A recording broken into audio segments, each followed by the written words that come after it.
everybody. I am not Annie. I am Matt. I'm Kit. And there's Kit. And this is I Will Fight You, where we've been turning opinion into stone cold facts since 1986. Kit, what's today's fact? John Waters is who Emerald Fennell is trying and failing to be. And today, we have a very special guest.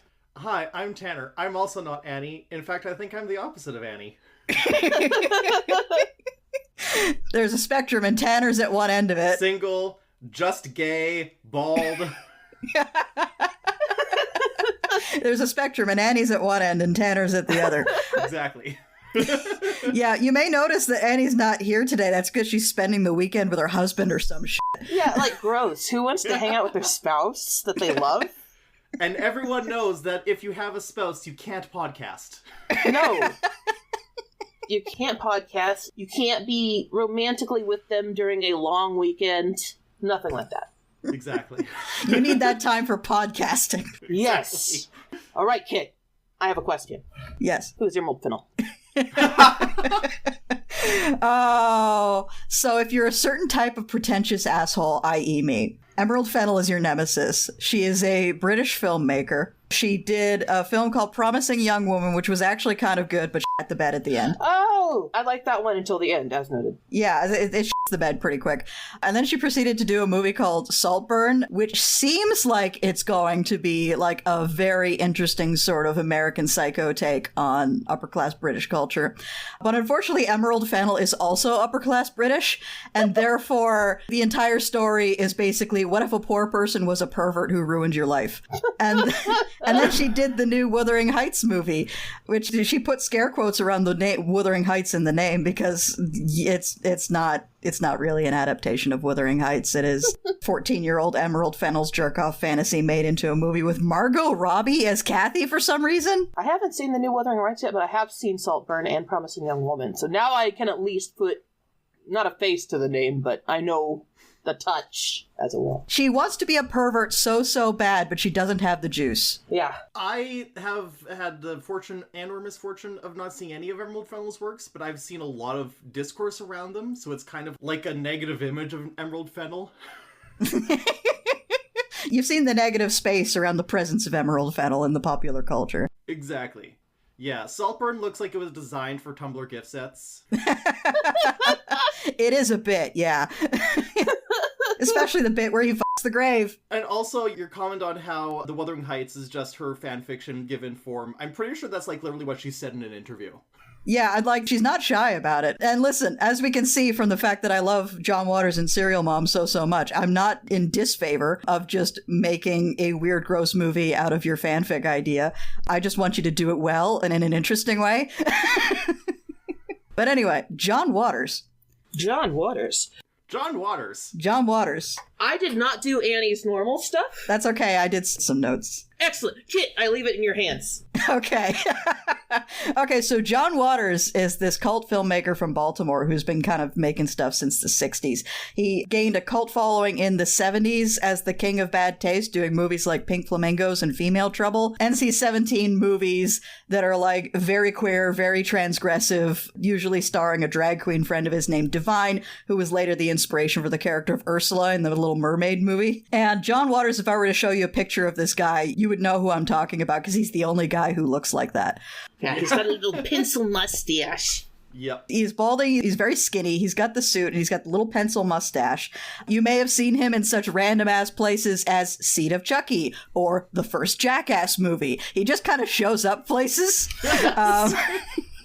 He's fun that way. But in the late 80s, John Waters got a mainstream success with his movie Hairspray, which was later turned into a musical, which was then turned into a musical movie with John Travolta and drag. This was then followed up by Crybaby in 1990, and he followed up Crybaby with Serial Mom in 1994, and this was his most Hollywood film yet, because he had all of these prominent film and TV actors like Kathleen Turner and Sam Waterston sharing the screen with his usual stable of weirdos from Baltimore, who his production company is called Dreamland, so they're called the Dreamlanders. It's a very fun combination. I seem to recall Pat Moran, his casting director, who he uses every time, her referring to the whole incident as, well, we all had to kind of go straight for this one. Yeah. But yeah, Serial Mom, which proceeded to not make a lot of money, not do particularly well with the critics, but has since sort of become a movie that a whole lot of people love so much, as is typical with John Waters' work. And I became familiar with this during COVID lockdown when a YouTube channel called Nick Spheres made a video called 50 Movies to Distract You from the Apocalypse. And Serial Mom was on the list. And I was like, hey, I love Kathleen Turner. That looks like it rips. So I got it on DVD and I watched it. And it's like now one of my favorite movies of all time. I knew nothing about this film. I did not know it existed until Kit mentioned the words. I watched it for the first time last night. Yeah, Tanner, was this also your first exposure to Serial Mom? Not quite my first exposure, because I hadn't seen the full film before, but I do subscribe to the YouTube channel Dead Meat, and they did do a kill count video about Serial Mom. So I knew of it, and I knew a lot of stuff that happens in it going in. But this past Friday is when I first watched the film in full. So now I can say that I've seen 3.5 John Waters films. What's the half?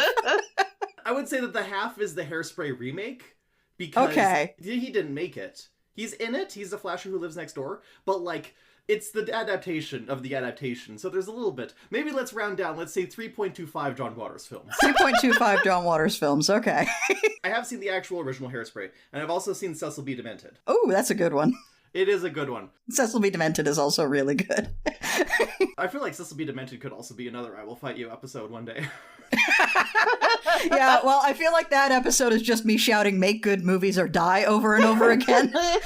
Basically, and if I happen to be on that one, it's me going, oh wow, Stephen Dorff. I've seen the original Hairspray and all the adaptations. I've watched Pink Flamingos once when I was like 18. I can't remember if there was anything else. I might have watched something else. We watched some John Waters in a film class I was in. We might have done Crybaby. I can't remember. Anyway, I watched it and it was a billion years ago.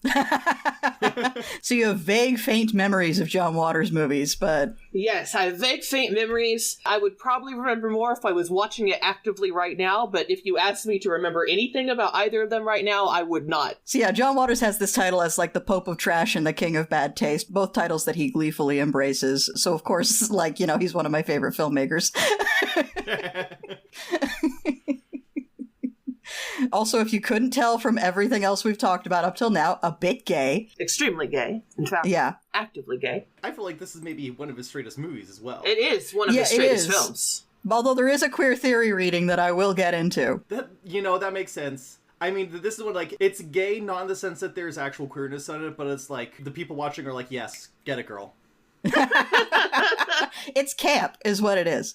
Yeah. Exactly. It's very camp. The tragically ludicrous? The ludicrously tragic? Oh, yeah, like when a clown dies. Shall we get started? Yeah. We actually open on a title screen that basically says, "This film is a true story.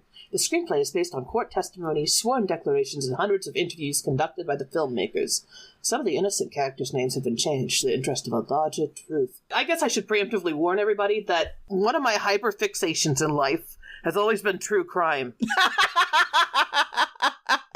Oh boy. So anytime something came up here, I was like, oh, that references this! And I am sorry ahead of time. Yeah, so this opening card is a complete lie. It is an utter and complete lie. Yeah. This is just John Waters being a shit. Yeah. He's just making fun of true crime movies. Yes. Exactly. But we start in an idyllic suburban neighborhood on a bright sunny morning, and this is actually a suburb of Baltimore. This is the suburb of Baltimore where John Waters grew up. And once you know that fact, a whole lot of things about both this movie and John Waters make a lot more sense. Yeah. One thing you gotta know about John Waters is that he is from Baltimore. He's from Baltimore. He is the most from Baltimore any guy has ever been. Like, in terms of stuff from Baltimore, it's The Wire and John Waters. That's what you've got. And crabs. We are introduced to the perfect suburban family consisting of Matthew Lillard. You're here? In his first main film role. Like, he was in movies before, but this is like his first starring role, and he's tiny and like a child. I think he's like 23 in this. Yeah, he looks like a baby. His name is Chip. He's in high school. And also there's Misty, Mom Bev, and Dad Eugene. Yeah, Beverly is Kathleen Turner, who is one of my favorite actresses. She's just amazing. She was the voice of Jessica Rabbit in Who Framed Roger Rabbit. She was in this incredible erotic thriller in 1980 called Body Heat, which changed my brain chemistry permanently. She's in a whole bunch of other movies. She's great. I love her, and I love any movie where she plays an evil woman. It's fun. Her husband is Eugene, played by Sam Waterston, who you've probably seen on a million episodes of Law and Order. I know him from The Newsroom. And also The Newsroom. He was in The Newsroom.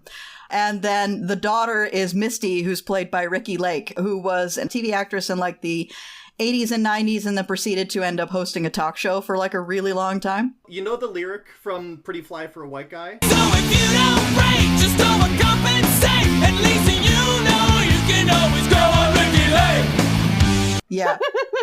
That's her show. That's her show. If you've seen the original Hairspray, she was Tina Turnblad. Yeah, she's been in a couple of John Waters movies by the point that this came out. And they're having a delightful breakfast. To start out, I do have an angry question. Yeah. Which is that Eugene is reading the paper, and he says Hillside Strangler gets his college degree in prison, and I replied with, "You can't leave me hanging. Which one? Was it Bianchi or Bueno?" Yeah, a recurring theme of this movie is the pop culture construct of the serial killer and the fame that they enjoy thanks to the true crime industrial complex. So there's a certain extent to which this movie is just for Mackenzie. Like they were making this movie and there were a bunch of pictures of Mackenzie on the wall with "Do It For Her." Which one was it? There were two. They are not going to elaborate. They are not going to elaborate. I do not get that answer. There is a fly flying around the breakfast table, and it's annoying the fuck out of Beverly. Yeah, to the point where she's not paying attention to the conversation at all. She's got that fly swatter, and she's waiting for her moment. Yeah, Eugene mentions the Strangler, and she just goes, "Oh, that's nice, dear." And he says, "Nice, he should have been executed. He killed people, Mom." And then Beverly, still distracted by the fly, "We all have our bad days." Yeah, and she does manage to get the fly. Apparently, the animal cruelty, board for films wouldn't let them actually kill a fly for this movie, so they had to make a fake dead fly. It's extremely bloody, and it looks like berry juice, and I kind of love it. Yeah. And that, of course, is the shot. The shot of the dead fly is the one where up on screen pops, written and directed by John Waters. in case you hadn't connected the dots yet. Yeah, this movie knows what it's doing basically in every frame. Every frame of this movie is on purpose. Also, there was a brief mention of the book Henry, Portrait of a Serial Killer, as a book about Henry Lee Lucas. Well, it's kind of based on, it's not really about them, on Henry Lee Lucas and Otis Toole, who were assholes and serial killers. Asshole above and beyond being a serial killer? Like assholes even for serial killers, or assholes because they're serial killers? Yes. Okay. That makes sense. Anyway, we got a couple of detectives showing up to the house. We have an old one named Detective Gracie and a young, attractive one named Pike. Misty immediately starts swooning over Pike. She is so in love with Pike. Misty swoons over a lot of boys in this movie. She does. This is true. It's true. This is like coming 2 minutes after her talking about her new boyfriend, Carl. Yes. We instantly get introduced to the fact that there are obscene phone calls and threats to neighbor Dottie Hinkle. This is well before the Watcher of Westfield, so unfortunately, it could be a lot of people, because a lot of serial killers and killers have made obscene phone calls and threats to people. Yeah, they even have a note that was sent to Dottie's house. Yeah. Which it's incredible, because they...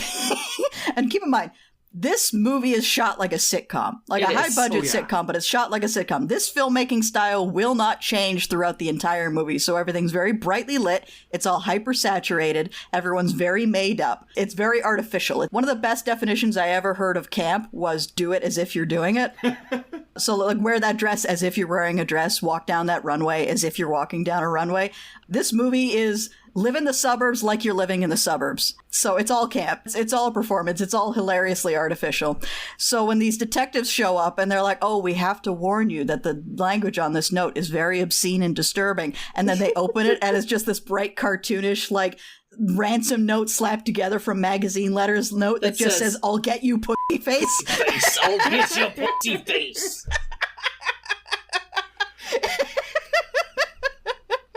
So the thing that this reminded me of a short story I once read for English class in middle school. I wish I could remember the name of it because I could not track it down.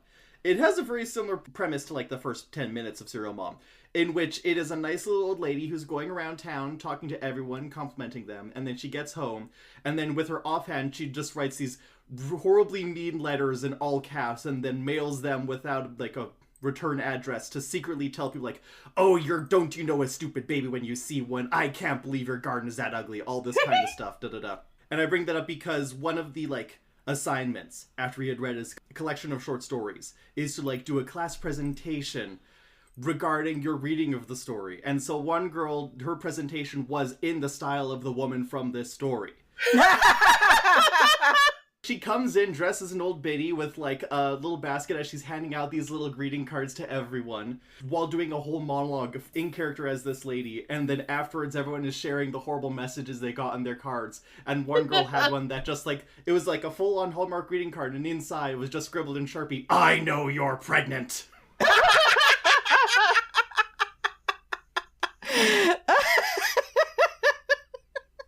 Beautiful. Now, Tanner, important question. Yes.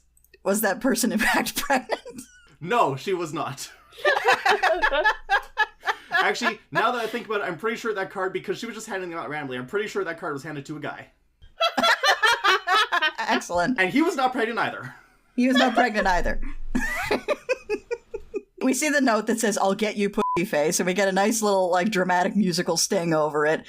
And then we get this great bit where Kathleen Turner, who is doing housewife drag this whole movie, Yeah. Kathleen Turner is playing a drag queen playing a housewife is what this is. She says, oh, I've never said the P word out loud, much less written it down. And then the dad, Eugene, pops up with, no woman would. Put a pin in that. And then she speaks to the birds. She starts talking about birds.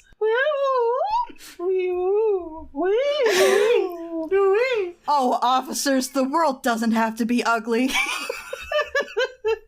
She's doing such a good job in this movie. Apparently, a whole lot of other actresses were interested in this script, but they wanted John Waters to rewrite it so that Beverly was like more sympathetic and less horrible. No. And meanwhile, Kathleen Turner was like, no notes, let's do it.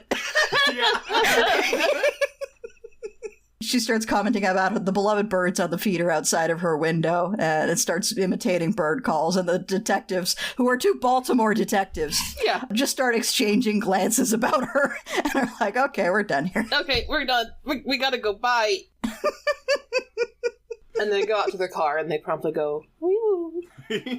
At one point, the older cop, oh god, what's his last name again? Grace? Yeah, Gracie, Detective Gracie is like, this starts making fun of the bird calls, and Detective Pike is like, oh, leave her alone. Mrs. Sutphin's about as normal and nice a lady as we're gonna find. Put a pin in that. But also, before they leave, 3 more characters arrive. First off, Chip's girlfriend Bertie and their friend Scott has the car, arrive to take Chip to school. Bertie, as well as Chip, are both massively into horror movies. Scott is into porn. That is his character trait, he's into porn. Yeah, he's into porn. He's always looking at porn. He also doesn't wear his seatbelt. And he doesn't wear his seatbelt. Yeah. And he doesn't wear his seatbelt. This will become a problem later. Also, Scotty is played by Justin Whalen, who played Andy in the third Child's Play movie, and he is the person who introduced John Waters to Mancini. What is his name? Doug Mancini, who is the guy who did every single Child's Play movie. Yes. Which is how John Waters ended up in Seed of Chucky. Exactly. So this movie is why John Waters is in Seed of Chucky. Also, Carl arrives, who is Misty's. She's talking like he's her boyfriend. He says, oh, I'm a friend.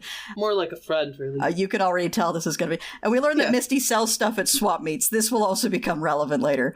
It will. As Carl and Misty leave, we do have Matthew Lillard as Chip going, that guy's such a weirdo. Which is also relevant for later. But yeah, Mrs. Sutphin's about as normal, nice a lady as we're gonna find. Cut to, is this the cocksucker residence? Yeah, Beverly's the one who's been making the obscene phone calls, and I love the glee with which she does this in this scene. Oh, God. Yeah, she calls up Dottie Hinkle, her neighbor, and we get this great split screen of them on either side of the screen, so you can see Dottie reacting to everything that Beverly says, and Beverly's just delighted to be making these really obscene phone calls and insulting Dottie and swearing at her. Yep. Oh, God. Then there's a part where she hangs up and calls back, and she's pretending to be from the phone company. And keeps being like, can you say what they said? We need to know. Yeah, and then when she finally goads Dottie into saying, "Pussy face!" She said, "Pussy face!" And then she just starts reaming into her once again. Lucas, I'm sorry for all the bleeping you're gonna have to do on this episode. Downstairs, meanwhile, someone is entering Bev's house. Yep. This is her friend Rosemary. She's one of the neighbors. She is here to lend Beverly her sewing kit, and she is nosing around the house, like, checking the dust on things, just to establish that this character kind of sucks. Yeah. She's also played by Mary Jo Catlett, who's the voice of Mrs. Puff from SpongeBob. Yes, also that. And eventually, she gets to the door, and that's when Bev hears her and quickly hangs up and is like, "Oh, hello, Rosemary." And Rosemary's like, "I heard shouting. Oh, that dreadful cable. Am I right?"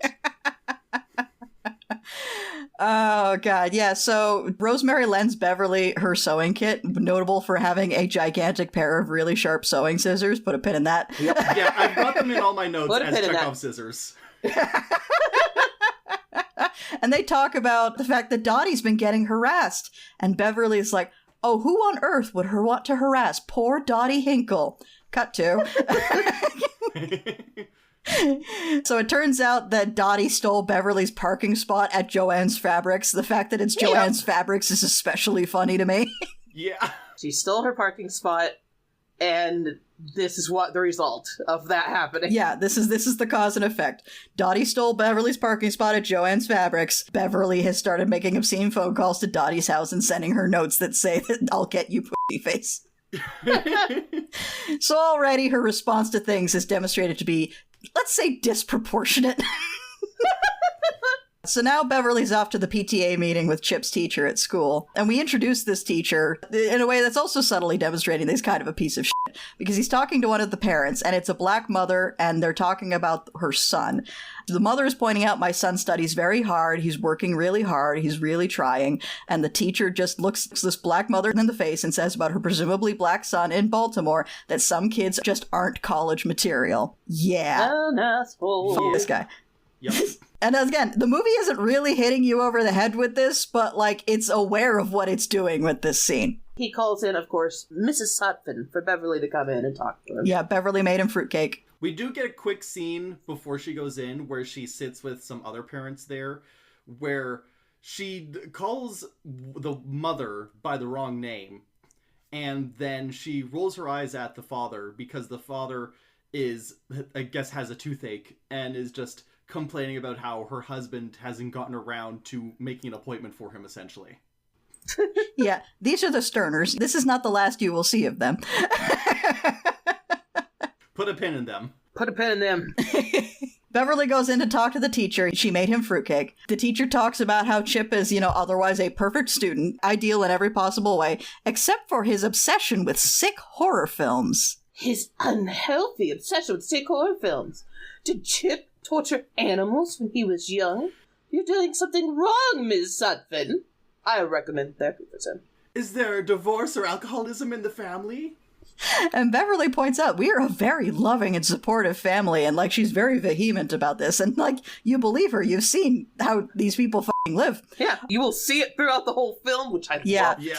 We're sort of getting into the queer reading element of this movie, which is that Beverly basically has been told by various influences throughout her life that if she plays the specific role in heterosexual society, she is guaranteed love and acceptance. I'm not necessarily sure that Beverly is a queer character, but she is definitely someone who has, like, contorted herself into this very small box of heterosexual suburban housewife. Still, I'd like to think that she'd be an ally. Like, if Misty came out as a lesbian, she'd be very supportive, I think. Yeah. Yeah, she would be extremely supportive. She would be one of those, like, favorite moms that all the sad gays flock to at the Pride Parade, much like my own mother. And then once all the festivities die down, you are going to find a corpse. Yes. Somebody's shitty dad is going to end up dead in the street or in a dumpster or something. Because Beverly has sort of contorted herself into this role and is playing this very specific role in heterosexual society and is guaranteed love and acceptance because of that, any threat to her place in that society, implying she's a bad mother, implying there's something wrong with her family, and we get into pettier reasons throughout the movie. Anything that threatens that, anything that threatens to puncture this perfect, like, world she's created around herself, she responds to angrily and violently. Yes. Because that is threatening the love and acceptance that she has been promised, basically. I kind of dig that. Yeah. I have more to say that, but I'll put a pin in myself because I want to do it after. I want to do that later in the film. Expand on that. But yeah, the teacher implies Beverly's doing something wrong and raising Chip, and Beverly responds very reasonably by chasing him down after school and running him over with her car. Running him over multiple times, going forward, and then backing up. Of course. Gotta ensure that he dies. And again, the filmmaking style of this movie has not changed. Yeah, no. So this is this very bright, idyllic filmmaking style as this guy gets run over multiple times. And also, his chewing gum falls out of his mouth as he dies because another thing Beverly hates is the sound of chewing gum. It's chewing gum. Beverly really hates gum. She hates it so much. She has the detective spit it out whenever he shows up. We don't allow gum in this house. No. We're back at the Sutphins' house where Bertie, Chip, and Scott are all watching a gore movie apparently called Blood Feast. Scott's not enjoying this at all. No. Scott wants them to put on some pussy. Yeah. He wants them to put on some porn, and that's all he wants, really. Yeah, Scott's only interest is porn. He is a one-note character, but it's a very funny note. He has 2 notes. Yeah.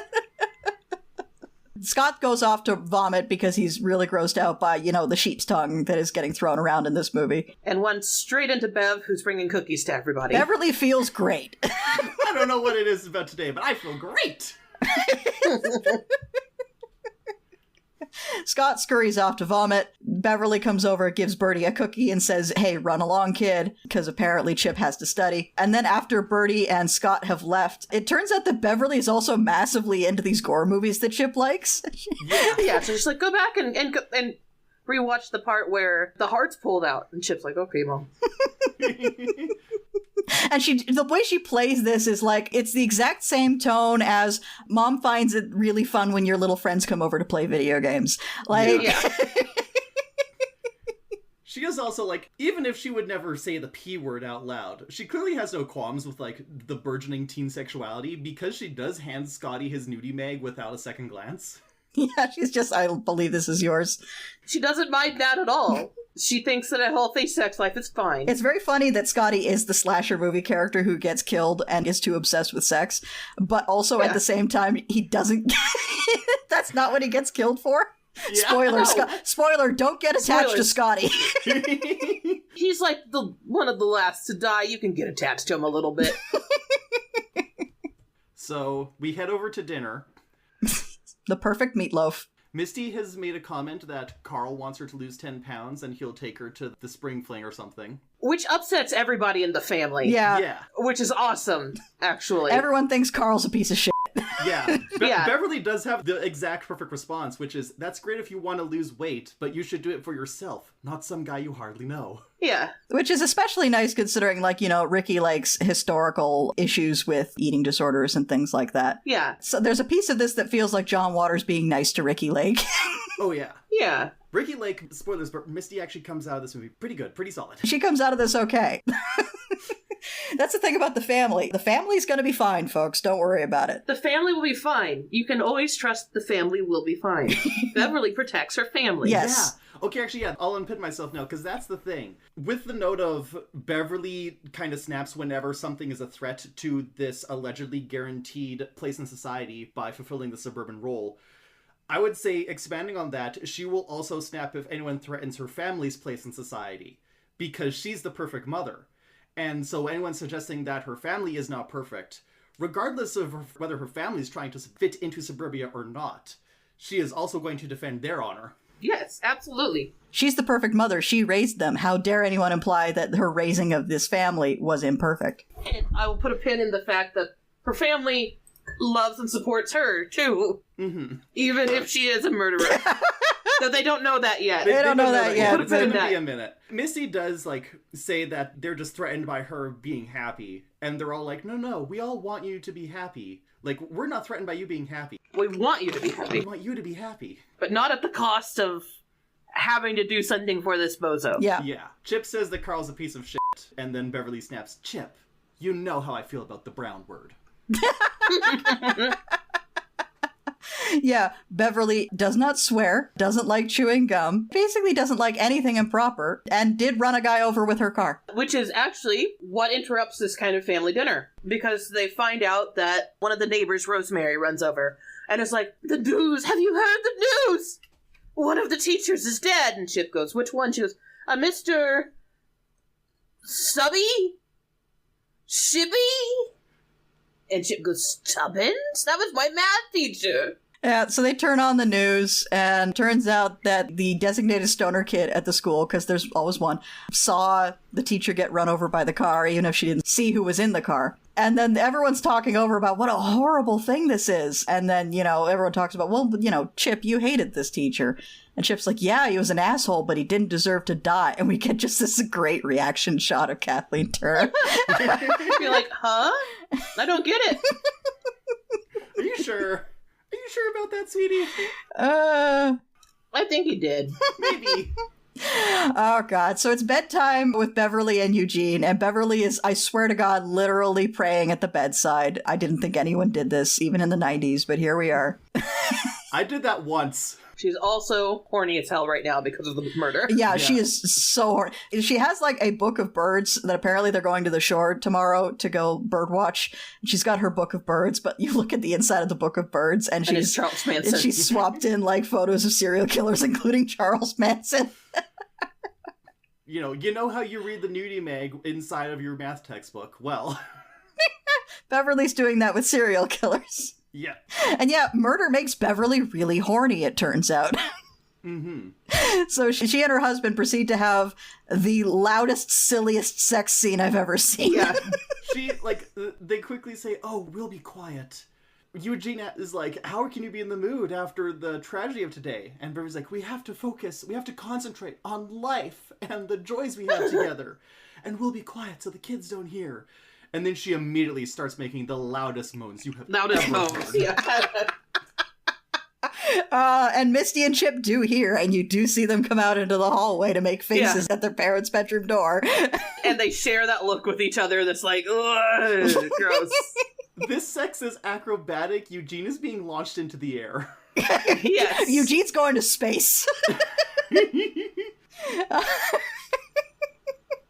So anyway, it's Saturday morning, and Beverly is looking at birds out the bedroom window. She has a favorite starling, because of course she does. It's Dee Dee. And then she also sees Rosemary talking to the cops and then pointing at Beverly's house. So, snitching. Meanwhile, Eugene gets a phone call from Mr. Sterner about his toothache. And Eugene tries to blow it off to Monday. And Mr. Sterner's like, no, you got to do it today. Which means, of course, that the bird watching trip is canceled.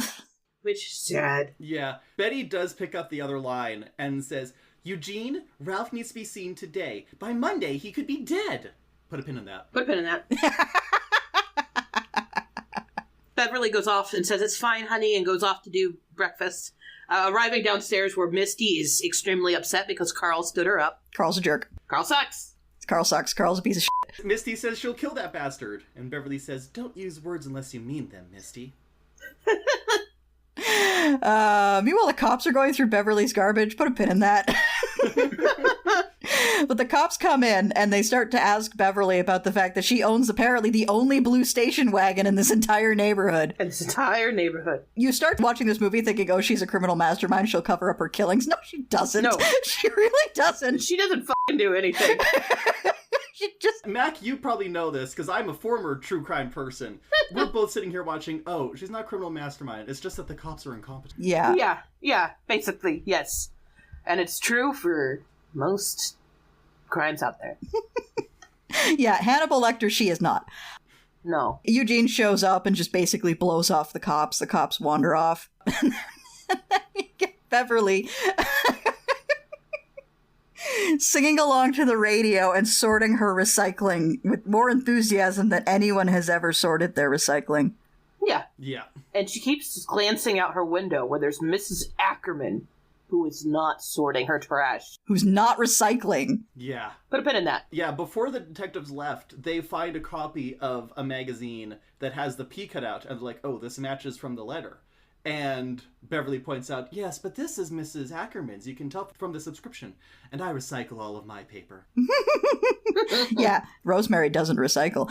Rosemary doesn't recycle.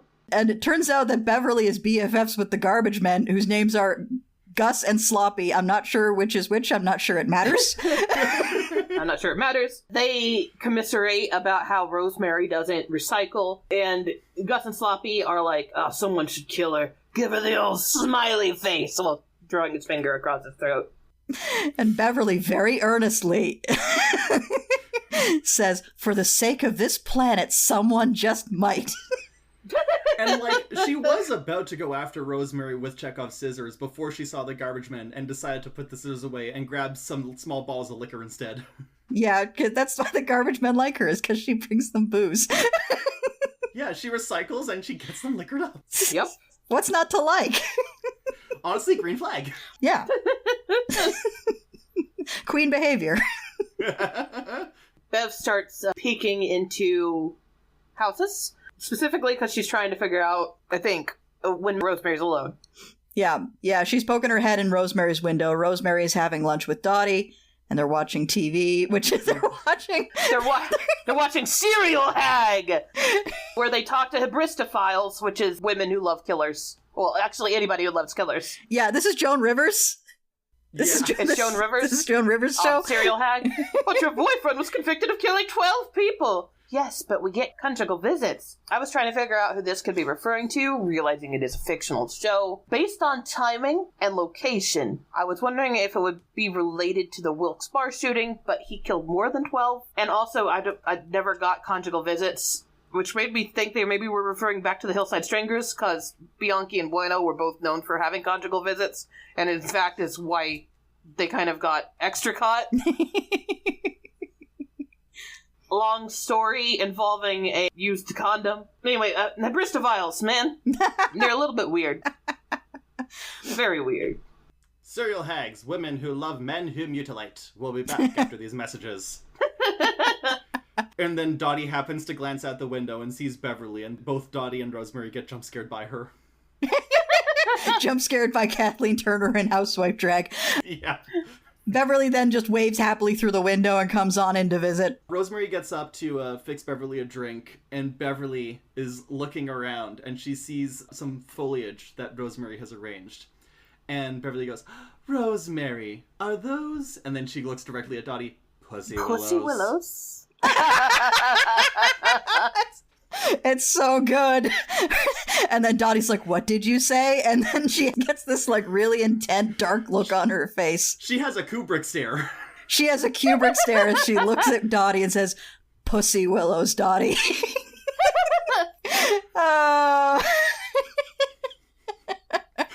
And then proceeds to grab a little, like, antique Fabergé egg off of Rosemary's incredibly tacky coffee table and smash it on the ground. And then go, Dottie! And then immediately blame Dottie. Yep. Dottie, why would you do that? And Rosemary believes Bev. Because why wouldn't she? What? Exactly. It would be an insane thing for Beverly to do, to randomly grab something off her table and smash it on the floor. Yeah. She's the nicest, most normal woman you've ever met. Oh, God. And then Rosemary's like, but that was my Franklin Mint Fabergé egg. Rosemary collects Franklin Mint. This will come up multiple times. So they rush off to the antique mart to replace the Fabergé egg, and meanwhile Dottie's standing there going, but it's her!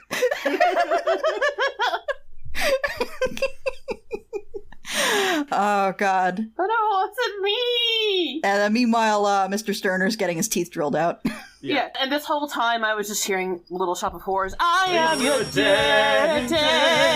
Yeah, and John Waters shoves the camera right in there. Yeah. Like, we are inside this guy's mouth. John Waters likes it when stuff is gross. While Eugene is working on Mr. Sterner's filling that has fallen out, the police come to talk to Eugene about the fact that they found a whole lot of true crime books in Beverly's trash. I fear what the police would find in mine. In my house, not even my trash. Yeah, it's not like reading true crime books makes you a serial killer. If so, Mackenzie, we have something to talk about at some point. Yeah. No, I'm sorry, I am too tender-hearted. I would cry at the idea. Really? Because last episode we were talking about you pushing a guy down your stairs. I want to. Doesn't mean I could, though. Oh, okay, that's fair. But yeah, Eugene is a little unnerved by the fact that his wife was reading these books and he didn't know. He tries to blow it off as like, well, maybe Chip was reading them. And they're like, no, we have the credit card receipts. She bought them from this bookshop in Baltimore. It's her. Which doesn't mean anything. She could have bought them for Chip. She could have bought them for Chip. It's not like Chip's a teenager. He has some money because he works at the video store, but I don't imagine he has a lot. Yeah. Also, I can't remember the exact name, but the bookshop is like the Learning Center Bookshop or something. It's not Borders. It's not Barnes & Noble. It's like a little local bookshop. Supports local business. Another green flag. Yes. Yes. Also, at some point in here, Betty rushes to Ralph's aid because Ralph screams that Eugene is worse than the dentist in Marathon Man. Meanwhile, Beverly has come to join Misty over at the antique swap meet, with Rosemary also in tow, and it turns out that Carl is there with his girlfriend, who incidentally is Tracy Lords, who you may know as a former porn star, or you may know from the first 10 minutes of the first Blade movie. She was the vampire lady who, like, drags the guy to the blood rave and grabs his dick. Hey, good for her. Good for her. Good for her. She does get got by Blade, like, pretty quick. You tell him it's open season on all suckheads. But, like, she's in there. Also in that first Blade movie was Stephen Dorff. So do you think she's the one who introduced Stephen Dorff, John Waters? You know, that's also very possible. John Waters' web connects us all. John Waters' web connects us all. Tracy Lords did a lot of, like, cult stuff in the 90s. She's fun. And she's doing, like, this really over-the-top performance. Getting Carl to buy her stuff, claiming she loves Franklin Mint, etc., etc. Oh, there is also our establishing shot at the flea market are two young adults. I'm pretty sure they're supposed to be cameos, but I couldn't recognize them or figure out who they were. But they're purchasing a picture from another, like, vendor, and the guy just goes, "Fucking Don Knotts," and his girlfriend goes, "He's the coolest." That has to be a cameo or something, but I'm just kind of obsessed with the way this guy says "fucking Don Knotts." And the fact that these two teenagers in the 90s think Don Knotts, the guy from the Andy Griffith Show, is the coolest. Rosemary has bought a poker, by the way. She wanted a Fabergé egg that's Franklin Mint, but it was chipped and the guy was asking too much money for it, so she swapped some stickers around and bought a fireplace poker for $3, for reasons I don't fully understand, but okay. But you got it, Rosemary. You got it, Rose. The poker needs to be there for reasons. Murder reasons, obviously. Murder reasons, obviously. So Beverly starts following Carl around, and she's got the poker in hand. As he and his girlfriend go around, he keeps buying his girlfriend stuff at the swap meet, having stood up her daughter, and otherwise being a piece of shit. And then he says he's got to go take a piss. So off to the bathroom he goes. I love Tracy Lord's face when he says he's got to go take a piss. She's like, yeah, thanks for that information, asshole. I also want to know, because we haven't brought it up, but Tracy Lords throughout this whole thing is talking in, like, baby talk. Oh, yeah, Honey, please. She's doing the sexy baby voice and hitting the point of diminishing returns on the sexiness. Oh, God. So Carl's in the bathroom. Beverly sneaks into the bathroom. There's also a pervert in the bathroom who we'll later learned is named Marvin Pickles. Which is a really good name. You know, with a name like that, you have very limited options in life. Yeah, you do. You basically have to become a bathroom pervert if your name is Marvin Pickles. You do. Or a pickle salesman. That's true. You could be a pickle salesman. You could run your own personal pickle shop and post about it on TikTok. Yeah. And actually, now that I think about it, you could easily do both. You know, side hustle. Yeah, you could do that. Yeah. Por qué no listos? So Marvin Pickles is vandalizing a glory hole and then looks through the glory hole to see Beverly hiding in a stall waiting for the bathroom to empty. The bathroom is finally empty except for Beverly, Marvin Pickles, and Carl, and Beverly sneaks up on Carl at the urinal and proceeds to not just impale him on the poker, but pull a bit of his liver out. Yeah, okay. I wasn't sure. My notes say liver, question mark? It doesn't quite look like a kidney. It looks like it's a piece of his liver. It's got that sort of like flat shape to it. It's very referential to the let's rewatch the pull the heart out part from earlier. Yeah. And she gets, Carl collapses dead because she pulled a piece of his liver out and impaled him on a poker. And then she sees the piece of his liver on the poker and she's just like, ew. She starts like with like the thumb and forefinger, like she's picking up a used Kleenex, tries to like get it off the edge. She tries to jiggle it off first, and then she just kind of gingerly clink. Yep. And then she almost slips on it. And then slips on it. Gets a bit of Carl's liver on her shoe. Then starts to leave, turns back, flushes the urinal, and then leaves. Mm-hmm. So she heads back to the booth at the swap meet. Meanwhile, another guy comes in to the bathroom, sees the dead body in the urinal, and does the Howie Long scream.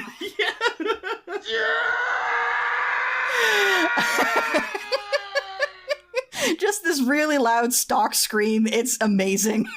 The fact that everybody loses their shit at the sight of a dead body anytime there's a dead body in this movie is incredible. Because there is now incredible panic at the swap meet. Yep. Yeah. A ton of panic. Misty runs over, she sees what happens, and then she runs back, and she's like, Mom, Carl's dead! And Beverly goes, oh, that's horrible, honey. Look, I sold your Pee Wee Herman doll. Mom, didn't you hear what I said? You got your wish. And I kind of like the subtlety with which Kathleen Turner says, you got your wish, dear. Like, it's not relishing in it. It's just like a little offhand, like, motherly comment to Misty about the fact that her not boyfriend just got stabbed in the bathroom. Also, Carl's girlfriend is horrified as she sees the body being wheeled out, and then she meets eyes with Pike, and they both start swooning over each other. Yeah. Yeah, they eye fuck over the dead body a little bit. It's great. It is great. Sorry, Carl, no one cares about you as much as they care about Detective Pike. Yeah, it's a very performative scream that she screams when she sees the dead body. Yeah, she just gets it out of her system, and now she's ready to move on. Yeah, she's done. She's over this guy. Well, he ain't getting any deader. Meanwhile, Eugene has gone back home and is going through Beverly's bedside table and under the bed and finding Beverly's, among other things, serial killer scrapbook. Yeah. Hidden under her mattress, like porn. She's got a signed picture of, God, which one was it? Richard Speck. That's Speck, Richard Speck. A very badly altered picture of Richard Speck. Yeah, I did go through and I was like, okay, well, that one's about Speck, that one's about Richard Speck, then, oh yeah, that one confirms it's about Speck, that literally says his name in the title. Yeah. This newspaper article mentions Sharon Tate, so we're into the Manson family. Then we flip to Jonestown with the 300 dead in Guyana, and then we have a tape, which I realized wasn't Ted Bundy's voice. No, that's John Waters' voice. That's John Waters' voice, yeah. But it's ostensibly a tape from Ted Bundy. It says, hi, Beverly, it's me, Ted Bundy. Yeah. 6 days before my execution, it's lonely here on death row, and that's when Eugene hits stop on the tape.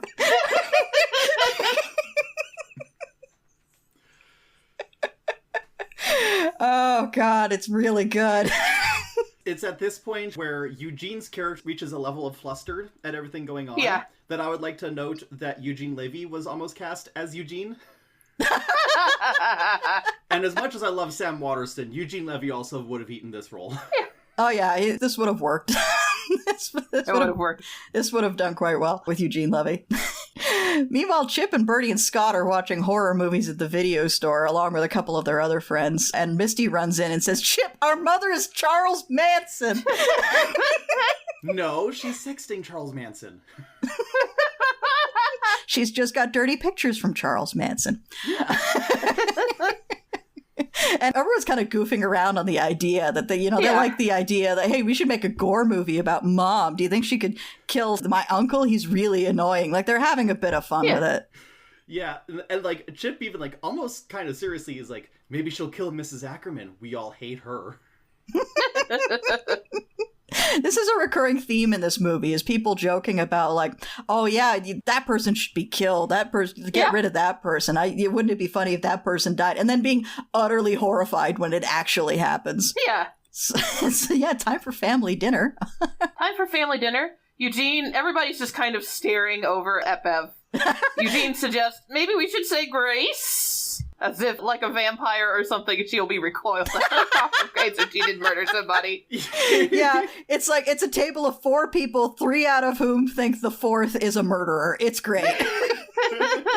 So this is intercut with both Rosemary and Dottie talking to the police about stuff that has happened recently, because Rosemary noticed a little bit of doo-doo on Beverly's shoe, But then when she went to touch the fire poker and came away with a hand covered in blood, and then she realized that it was gore, just hanging there like snot. What's really great is I really love Dottie talking to the police, because the police are like, can you tell us what she said? Like, you can tell us the words she used? And Dottie's like, no, I don't feel comfortable doing that. And they're like, Can you tell a female police officer? Baby. So she says yes, and then the camera doesn't move. It's a locked-off comedy frame, and this beautifully butch police officer just sits down on the couch next to her with a tape recorder in hand, shoves it into her face, and says, it's okay, you're safe now, tell us the word. And the other cops don't leave the room. They're still there. And Dottie just looks at her, looks at the tape recorder, looks at the cops, and says, pussy, she said pussy. It's so good. Wait, Lucas, instead of bleeping every time we say pussy, can you just replace it with audio of one of us saying P word? How about no? Are we allowed to say pussy in a PG-13 thing? I feel like we are. It's more just because no honest woman would say the word. That's hilarious. Yeah. That's true. And we are all good women. Yes. We are all good Christian women. Amazing. Every word of what you just said was wrong. I'm non-binary for the purpose of this podcast. I can be sorted into the girl side. Listen, I am whichever gender is funniest at the time. There we go. I just think it's funny if we're all good women. We don't say the P word. We're the most normal women you've ever met. Yes. We're as nice and normal a woman as you'll ever meet. So Chip does say, hey, Scotty thinks you did it. And then Bev goes, for someone who doesn't wear a seatbelt, Scotty sure has some opinions. Yeah, Chip is trying to break the ice by saying, like, hey, Mom, Scotty thinks you're the killer. And then Beverly just leaves. She just leaves. And Beverly's like, I'll be right back. Interesting character moment. And then there's this prolonged reaction shot of the family. The camera doesn't move. It just looks at all three of them as they hear the car pull out and pull away down the street. And they're like, oh no, Mom's going to go kill Scotty! So it's an interesting character moment how, because Scotty never said that. That was all Misty. No. So it's Yeah. like Chip, I don't know, I feel like at this point Chip is sick of Scotty caring more about boobs than gore. The Yeah. classic teenage boy moment. And so Yeah. I guess Yeah. he just decides to throw Scotty under the bus and see what happens. And then his mom immediately bounces, and then he's like, oh, Yeah. Oh, shit. I may have just ordered a hit on my friend. Scotty might be done for. We cut to Scotty, who is watching some milky mommy porn videos. Oh. Yeah. And he's doing, like, the weirdest jacking off ever. In the same way that the sex scene was very silly, this jacking off is also extremely silly.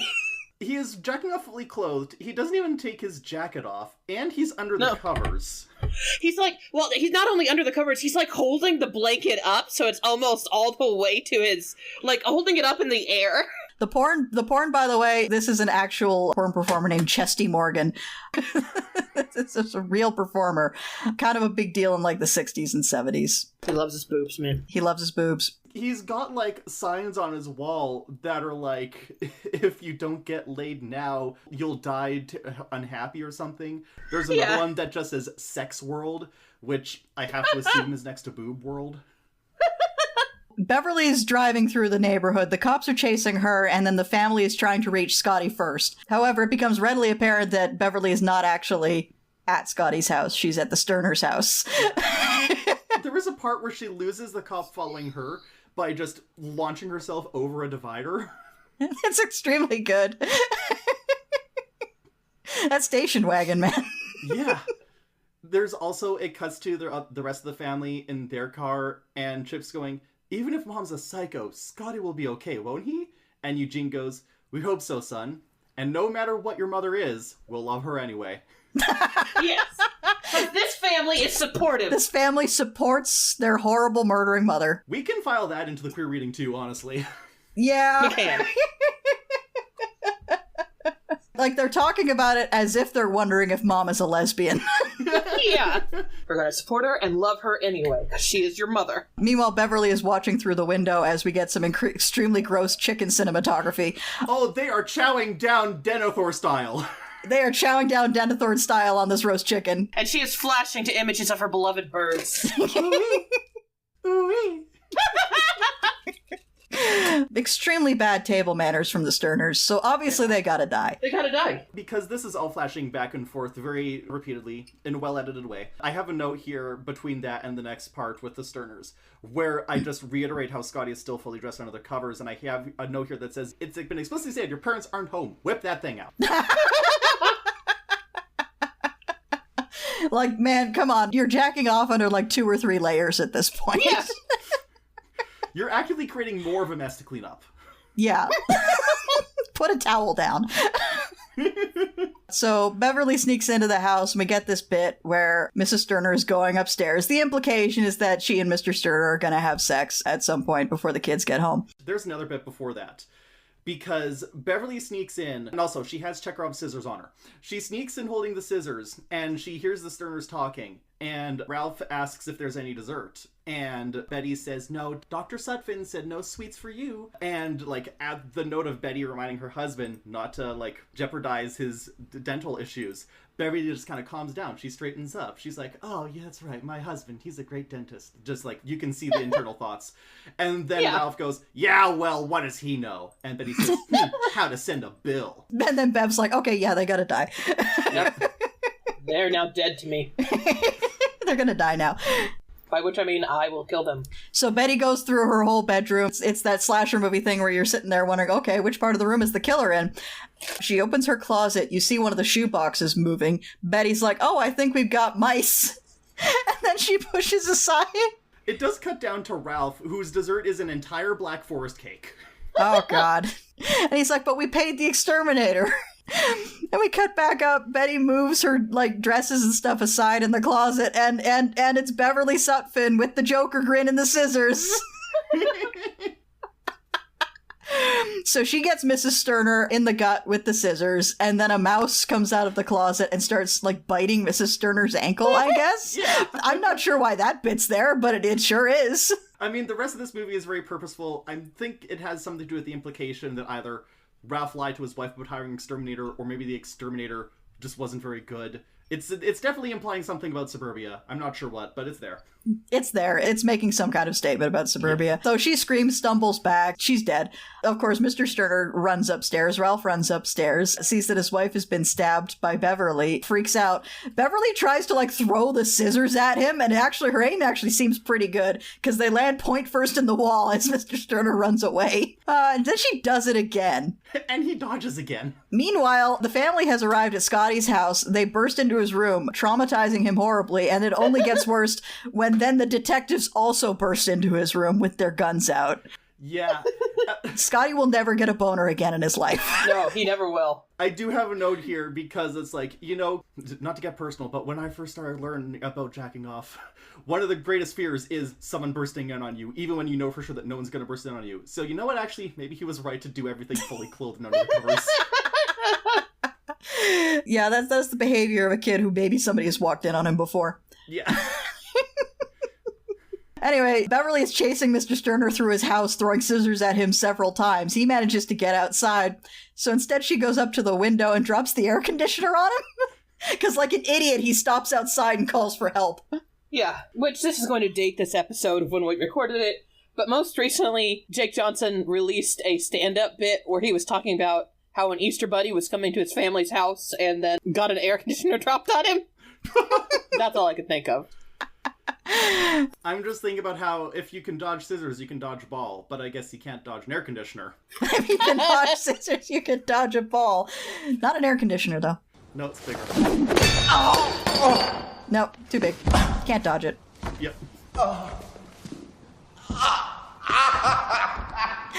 So the family gets home like, man, I can't believe, and we thought Mom was a murderer. And they get home and get jump scared by their mother. With strawberries. Who has a giant bowl of strawberries, which, considering how fast strawberries mold, it feels wildly irresponsible to buy that many strawberries. Anyway, it's off to church on Sunday morning. Yeah. And there's an absurdly huge line of police outside the house. Like, it's not like 1 or 2 cop cars or even 3. Like, the line of cop cars extends into the distance. You don't see the end of it. You don't see the end of the cop This cars. is every cop in Baltimore. The radio turns on, and we have a Mac True Crime segment here. It's talking about how possibly Baltimore's first serial killer has been found. And I just want to say no. In 1994, no.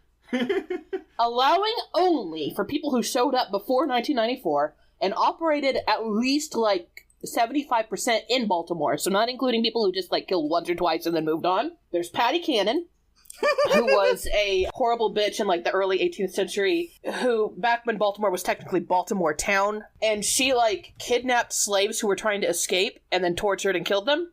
Oh, yikes. There was Nathaniel Lipscomb in the 1950s. He killed at least 4 women. He was known as the Dawn Strangler. There's Charles William Davis, who also killed 4 women.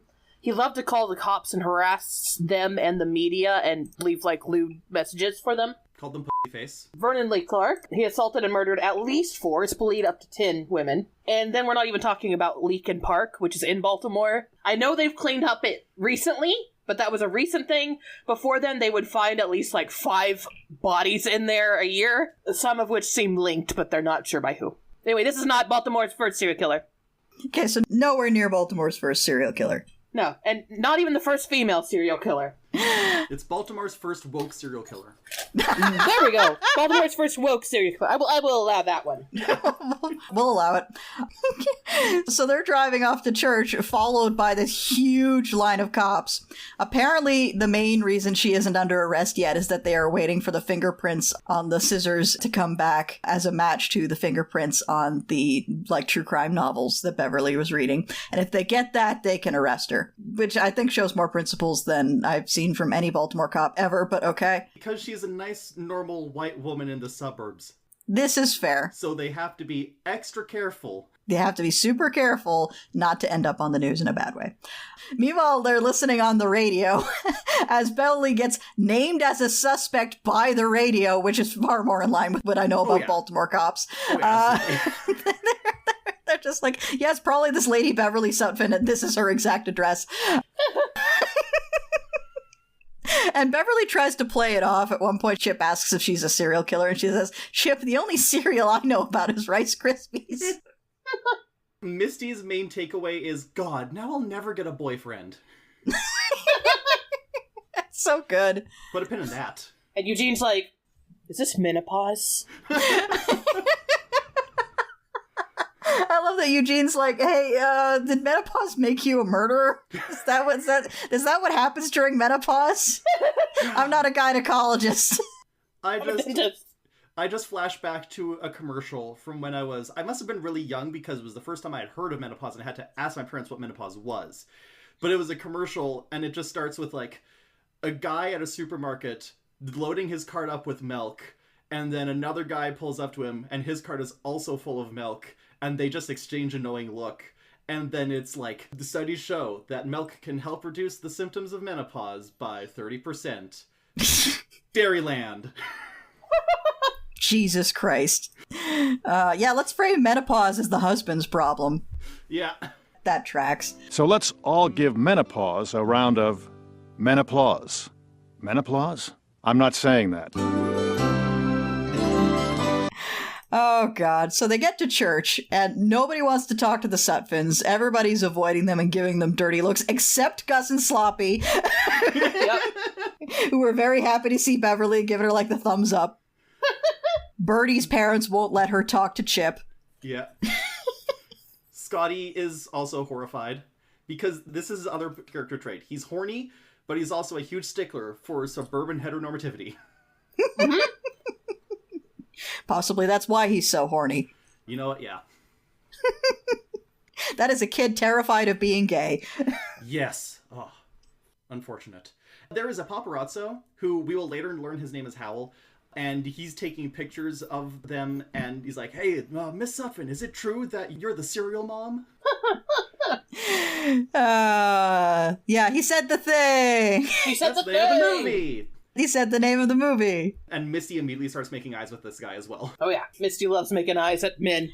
Just random men she sees. Yeah. Then we get into the church, and this fucking sermon, peak hyperbolic suburban Protestant sermon in America. because the pastor says, well, Jesus said nothing to condemn capital punishment as he hung on the cross, did he?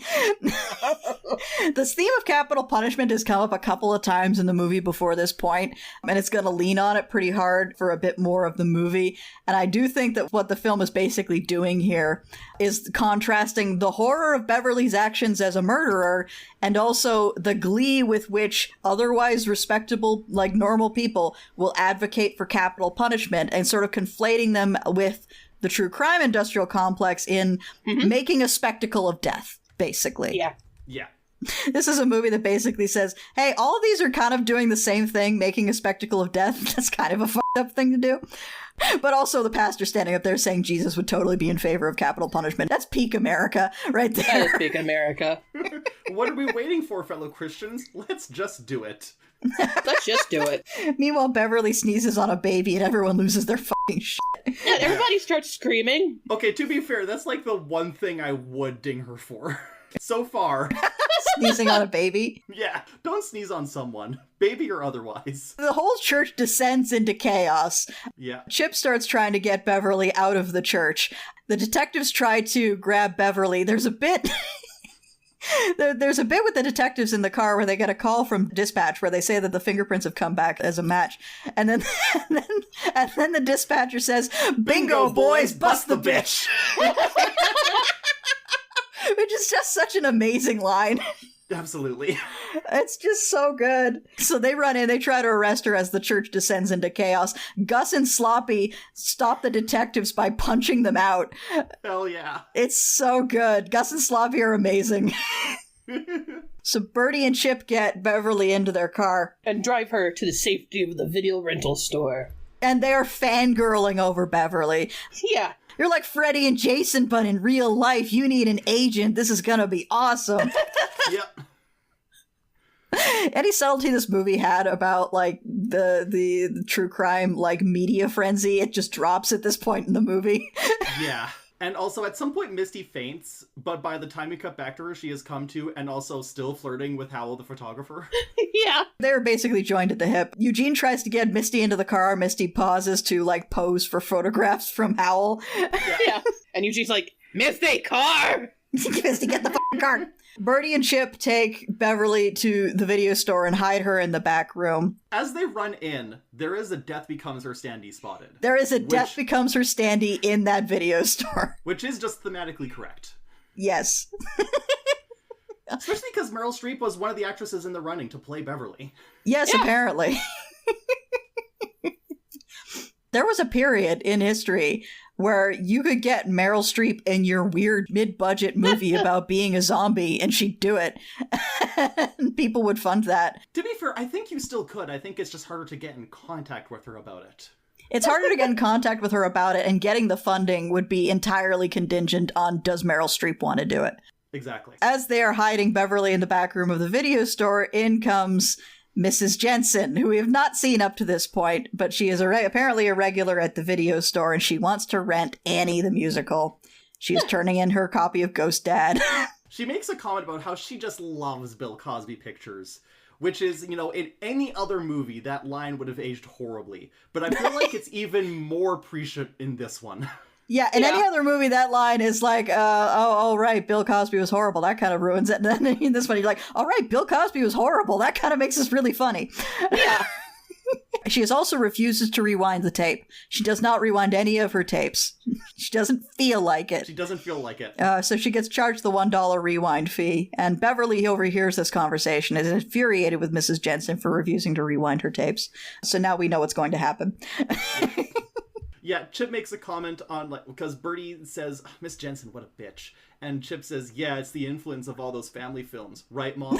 And he opens the staff room, and she's already in the wind. She's already gone. She's gone out the emergency exit. She is gone, and she is going to go kill this lady. Mrs. Jensen has made an entire leg of lamb for lunch. Yeah. She takes off like a single slice and puts it between two slices of bread with some mint jelly, and that's her lunch. I don't understand this meal. Okay, so this is filmed like a sitcom, but it's also filmed like a true crime documentary because there are timestamps, like almost every scene change. Yeah. The only time I wrote it down was this scene because I was incomprehensibly angry. Like, who has a whole leg of lamb just sitting out on your counter with full fixins at 12:33 on a Sunday? Like, it's everything. It's the whole roast. Like, she's got the potatoes and the carrots and stuff in there as well. She just roasted the whole leg of lamb. I choose to believe that this references Roald Dahl's short story, Lamb to the Slaughter. Sure. I'll buy it. Like, okay, so either she got real early and she made it before church, because you just know this is a lady who goes to church. She either made it right before she left for church, or she made it right after she got home from church and then went to the video store, or even most deranged is that she made it the night before and has just been sitting on the counter this whole time. That thing's gonna be dry as hell. But anyway, we've got Beverly sneaking in while Chip and Bertie are also here trying to get a look inside the house. Scotty also spotted Beverly leaving the video store, so Scotty has followed as well, and he has the smarter idea of getting on top of the garage to see what's going on inside the house. Chip and Bertie are just trying to, Chip's trying to boost Bertie up to the window. Meanwhile, Mrs. Jensen has put in a tape of Annie at maximum volume, and she's sitting 3 feet away from that TV. Yeah. There's a scene where her dog is barking, presumably at Chip and Bertie trying to get in, and she tells the dog to be quiet and then tells the dog to lick her feet.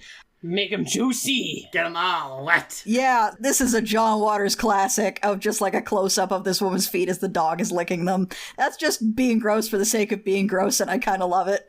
Exactly. And Beverly comes in. She quiets the dog by feeding it some of the lamb. She grabs a knife, goes in to stab Mrs. Jensen while Scotty is watching through the window. And then Scotty relaxes because Beverly looks at the knife, turns around, and leaves the room again. And Scotty's like, oh, thank God. And then Beverly picks up the leg of lamb instead. Proceeds to walk back into the living room and then beat Mrs. Jensen to death to the beat of Tomorrow from Annie. And it's a damn shame our Annie isn't here because I feel like she'd find this cathartic. Yeah. This is the part that made me think of Lamb to the Slaughter by Roald Dahl. Yep. Which, by the way, if you don't know, is about a suburban housewife beating her husband to death with a frozen leg of lamb and then baking it into a roast so that when the detectives come, she's like, I was making this roast for me and my husband, but now there's only me to eat it. Will you eat it with me? And so they eat their evidence. Eat the murder weapon. Roald Dahl. Interesting range on Roald Dahl. Yeah. Lambs to the Slaughter, Charlie and the Chocolate Factory, anti-Semitism. It's really all over the place with that guy. Truly. All over the map. Also, apparently the rights holders to Tomorrow charged $60,000 to use this song specifically because they were familiar with John Waters' bullshit. They're like, we know you're going to do something heinous with this. We want a lot of money. Yeah. But you know what? Worth it. Worth it. So worth it. So Beverly spots Scotty over on the roof of the garage and chases after him with the knife. Meanwhile, Bertie finally gets a look in the window, sees the blood spattered all over the TV, and is utterly traumatized. Beverly, by the way, screamed rewind at the dead body of Mrs. Jensen and hit rewind on the VCR. There's a line from Bertie after she sees the body where she's freaking out and Chip's trying to console her, and she says, I see blood, and it's brown, it's not red like in the horror movies. And that's also like another kind of theme that's going on in this movie, where everyone loves the idea of Serial Mom until you personally know and experience the actions of Serial Mom. Yeah. And I think it goes into that one of those criticisms of true crime, not like a common one, but just like it's kind of used as a gotcha before you delve into the other problems of true crime, which is that, oh, I'm sure you love serial killers, but would you like to be next to a serial killer? Which is like, No. 9 times out of 10, that's not like the point of people getting any kind of catharsis or interest out of true crime. Yeah, no. And also John Waters, I think, is having a bit of fun with the idea of, like, you know, you had these moral scares about, like, slasher movies making kids desensitized to violence and making them want to commit violence. And then John Waters basically showing us, no, the fantasy of violence and the reality of violence are two very different things. Exactly. And just because you like the former, the latter is still horrifying, even if you like the former. Yeah. With that in mind, this film does manage to, like, kind of eat its cake and have its too, in the sense of Unabomber. Well, there's a reason I said it like that.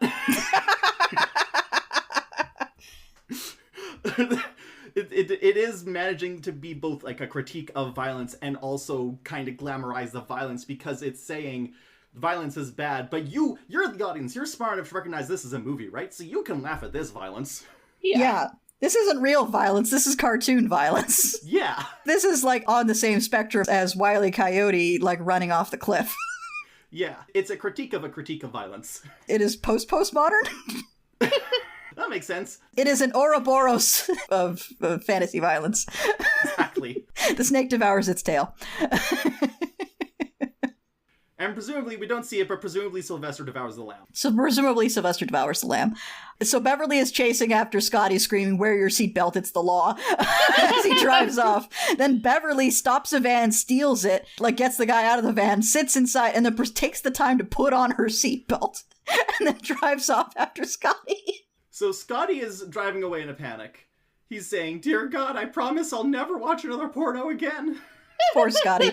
Scotty, that's not the problem. She's fine with the porno. She doesn't like that you don't wear your seatbelt. Yeah, Scotty, she's fine with the porno. You just need to put your seatbelt on, okay? Just put your seatbelt on, buddy. And then, and then meanwhile, Chip and Bertie catch up with Eugene and Misty in the car. And then they look over and see Scotty driving away, and then Beverly driving after him in the van. And she actually like waves to them from inside the van, really happy to see them. And they wave back. Apparently that was an ad-lib from Kathleen Turner, and John Waters didn't even realize she'd done it until they used that shot in the test screening and the audience lost their shit. Kathleen Turner really was the perfect actress for this character. Yeah. She understood the assignment. To add on to this chase scene, because they quickly barrel into the family car and they chase after her, and of course the cops have managed to watch this and they chase after them. So this is the most Blues Brothers this chase scene gets, unfortunately, but it's still very good. And one of the detectives says into the walkie, "We're in pursuit. She is armed and fucking nuts." Scotty arrives at Hammerjacks, which was a real music venue in Baltimore at the time. I think it closed down in like the mid-2000s.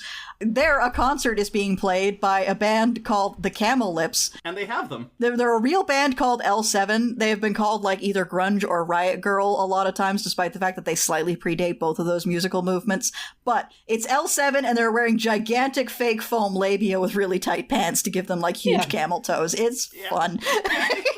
They're singing a real L7 song called Gas Chamber, which is, again, about capital punishment. Justifiable homicide. Also, this is the only other time I wrote down the timestamp, which was 2:47 p.m., implying that this car chase took 2 hours long. If Hammerjacks is also in Baltimore, then they must have just been, like, winding all over the city before Scotty stopped.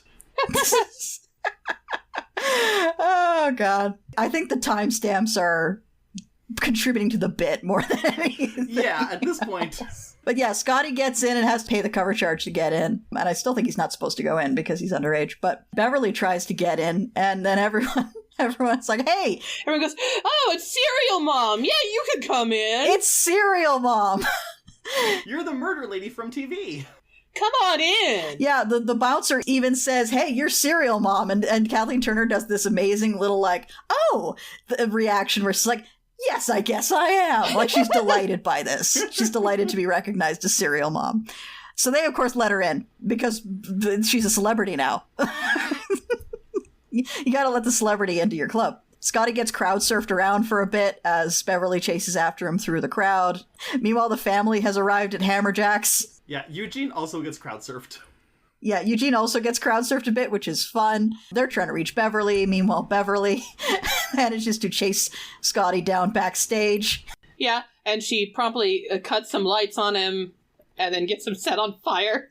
Yeah, she uses a can of hairspray and a lighter, just sets him on fire. Everyone in the audience thinks this fucking rules. Yeah, they all start cheering. Here's my notes for this segment. Beverly drops a lighting fixture on Scotty, then tries to immolate him with hairspray and a lighter.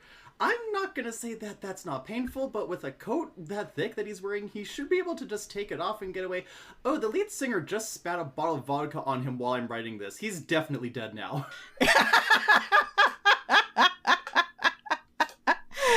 Oh, God, yeah. I love that one of the performers is just like, yeah, we'll spit some vodka on this guy and feed the fire a bit more. And as he's screaming and flailing, he's like, "Mrs. Suffolk, I promise I'll wear my seatbelt."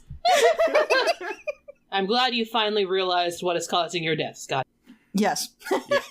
So Beverly's hanging out in the audience, having a grand fucking time at the show, and her family finally spots her. She waves happily to her family, does this really adorable little face where she like squinches up her face and puts her fingers in her ear to like communicate, hey, it's so loud in here, and then goes back to watching the show. It's really good. It is really good. And then the cops show up, and Beverly's arrested.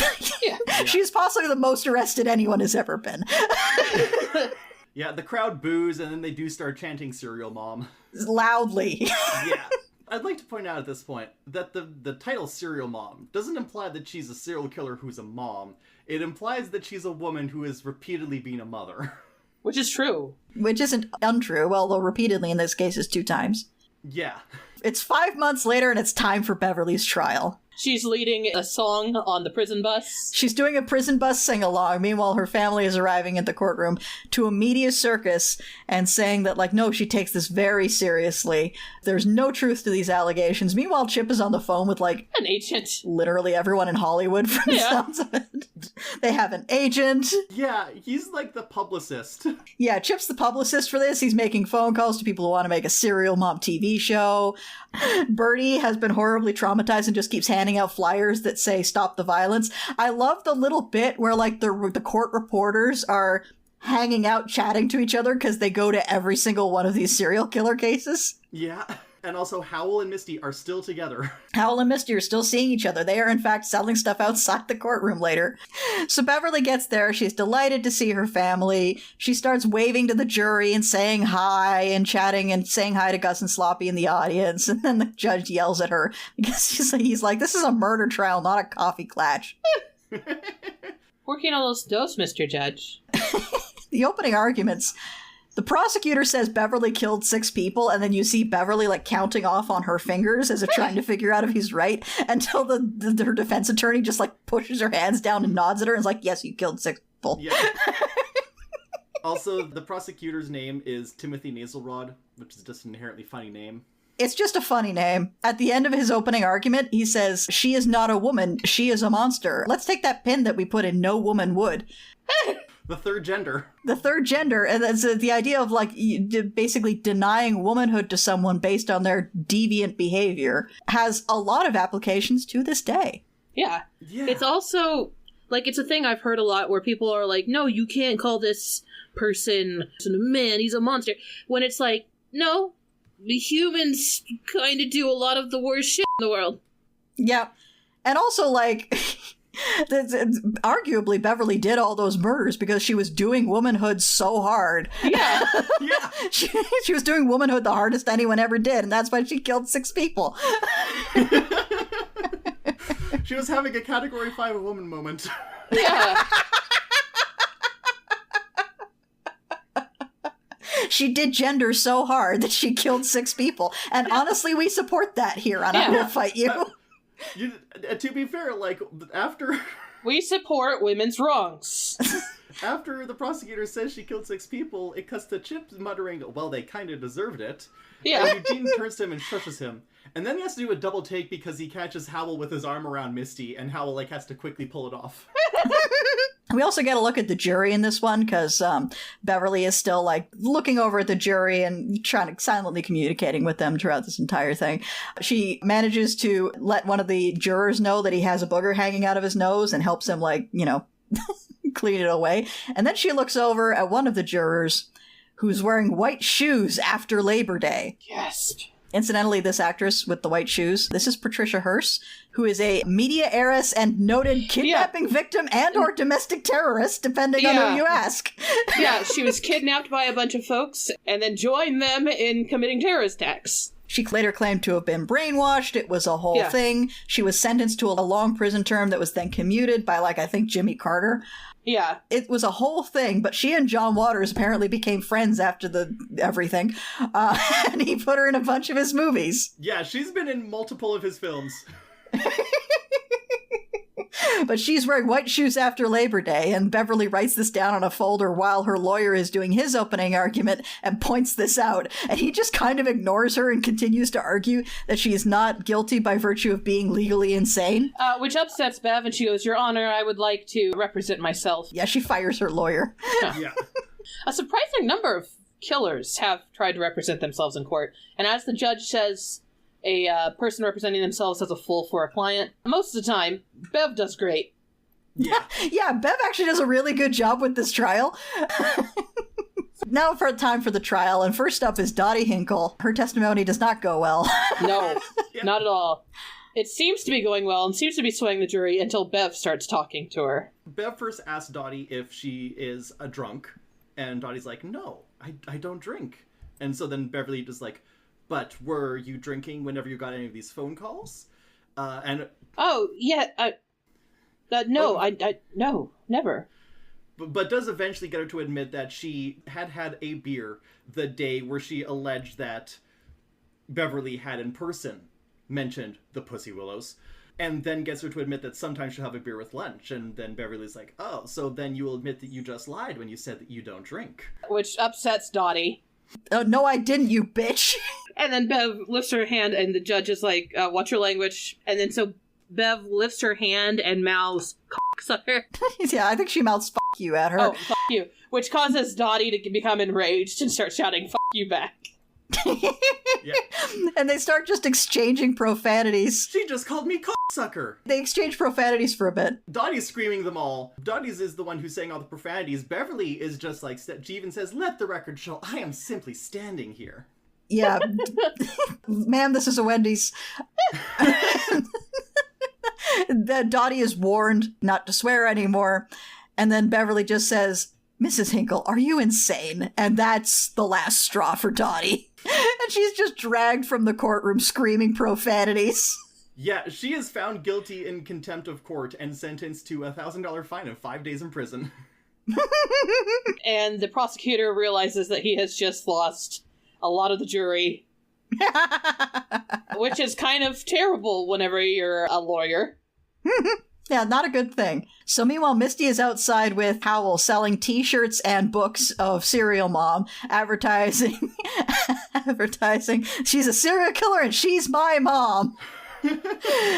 Meanwhile, Chip is on the phone to his agent and gets approached / punched in the face by Carl's brother, who is quickly mollified by the fact that they are making a Serial Mom TV show starring Suzanne Summers. Who, it's weird for me hearing Suzanne, because Suzanne Summers is a TV actress. She was pretty famous in the 90s. She was in Three's Company. I mostly know her as the woman who wrote literally every single diet book in the library I worked at as a teenager. Oh, Lord. She was a whole fucking section. Oh, boy. She wrote so many of these diet books. Anyway, we're back in the courtroom. Yeah, the brother is mollified because Chip says that Suzanne Summers is in talks to play Serial Mom. And he's like, you need to make sure that you get a good deal when you sell your brother's stories rights.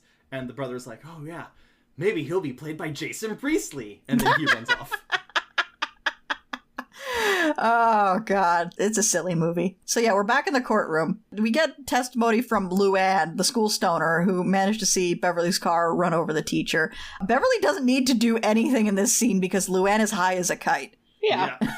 Although she does once again note that Patricia Hearst is wearing white shoes. Yeah, she's like, every time we cut back to the trial, like, Beverly does her thing and then she glares at juror number 8. It's beautiful, honestly. Yeah. Then the older detective takes the stand, Detective Gracie. He's testifying as to how they found all of these serial killer books in Beverly's trash. And Beverly exchanges some looks with Gus and Sloppy in the audience because they're up to something. And when it comes time to question Gracie about what kind of magazines she would find in his trash, he talks about like, oh, you know, Newsweek, Ladies' Home Journal, blah, blah, blah. And then Beverly's like, well, we did find this in your trash, and it's a porn magazine called Chicks with Dicks. Yeah.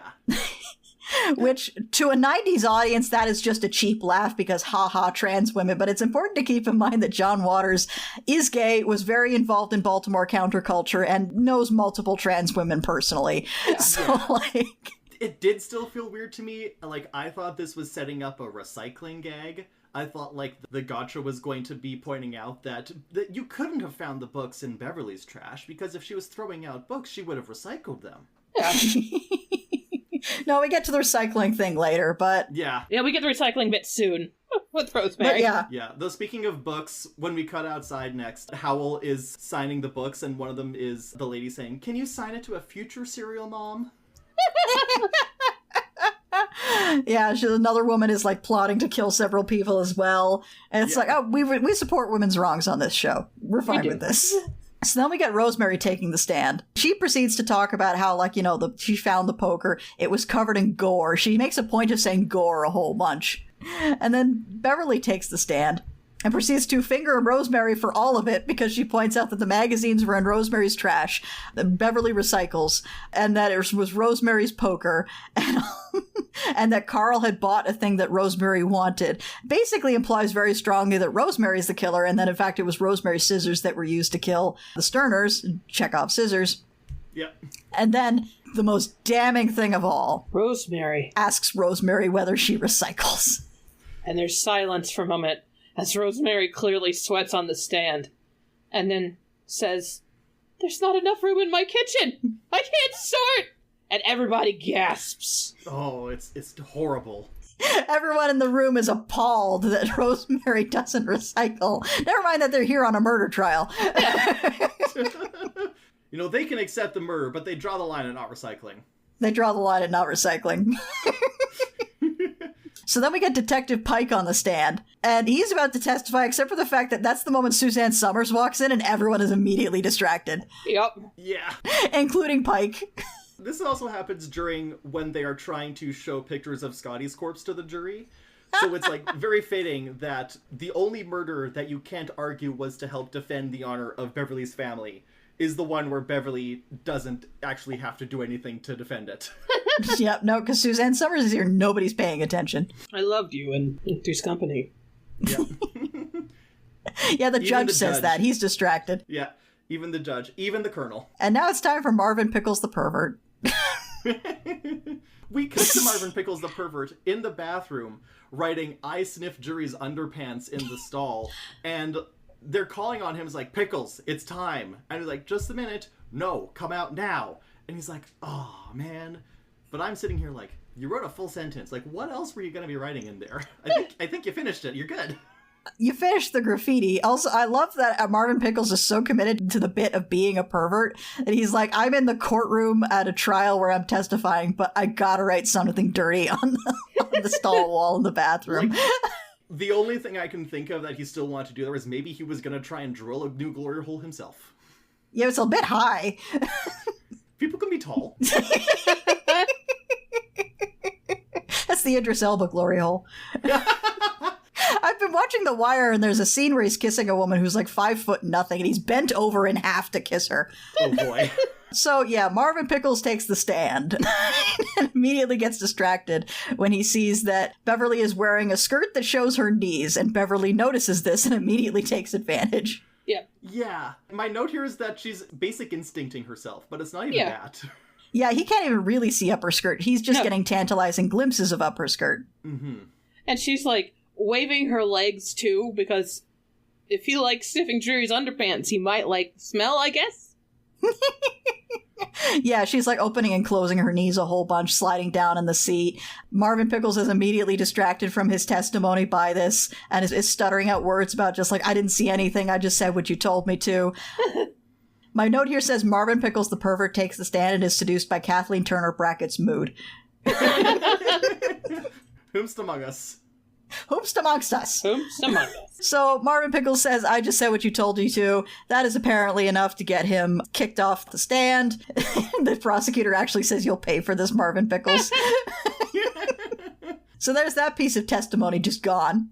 Yep. We get our closing arguments, which are intercut with Suzanne Summers, who thinks Beverly is not only innocent, but a feminist heroine. Yeah. Mood. And she hopes she can portray Serial Mom's life on the TV screen with the proper dignity that this feminist heroine deserves. Real. Legit. Good job, Suzanne Summers. So the closing arguments basically boil down to prosecutor says this is a monster, find her guilty of 6 murders, and Beverly's like, I'm just a normal housewife who's been perjured by the people I thought were my friends. Please find me innocent. The jury goes away and deliberates for like 2 days. Yeah. Which I think they were just at that point milking the food stipend. Almost for sure. Yeah, that makes sense. So they come back, and the verdict is Beverly's innocent. And as soon as that verdict is read, Beverly, like, cries with happiness, turns to her family, and her family are all exchanging glances in the audience, like, well, what the fuck do we do now? Yeah. They were kind of banking on her going to jail. Yeah. Hal was like, I hope she likes me, and Misty says, just be nice and try not to get on her nerves. Here's the thing, Hal, honestly, as long as Misty likes you, then you're probably gonna be fine. Yeah. Yeah, if you break Misty's heart, you're dead. You're dead. So you never break her heart. So we go out into the courtroom hallway. It's the whole media crush over this thing. And Beverly sees Patricia Hearst in the white shoes step into the phone booth in the courtroom and follows after her. Patricia Hearst is on the phone saying, yeah, we found her innocent. No, I knew she didn't do it from the start. We let her go. And then Beverly comes over and hangs up the phone and tells her, you're not supposed to wear white shoes after Labor Day. And you can see from the look on, like, Patricia Hearst is not a terrific actress, but you can see from the look on her face that she can tell what's about to happen. And she tries to explain, well, fashion's changed. That's no longer a rule. Beverly just goes, no, it hasn't. And then beats Patricia Hearst to death with the phone. And my note here just says Patricia Hearst gets got. She got. So Beverly wanders back over to the press and her family, and Suzanne Summers is there. And Suzanne Summers is like, hey, let's get a picture together. And she keeps trying to push Beverly over to one side of her body. And Beverly's like, no, I want to be on this side of the picture. And it goes back and forth for a bit until she snaps and says, Suzanne Summers, this is my bad side. And that's the exact moment that everyone finds Patricia Hearst's body and starts screaming. Yeah. And this is a really great bit where Suzanne Summers, wide-eyed and horrified, turns to look at Beverly, and Beverly just looks down at her with this amazing facial expression, one eyebrow kind of raised. Yeah. And you just get a caption that says, Beverly Sutphin did not cooperate in the making of this film.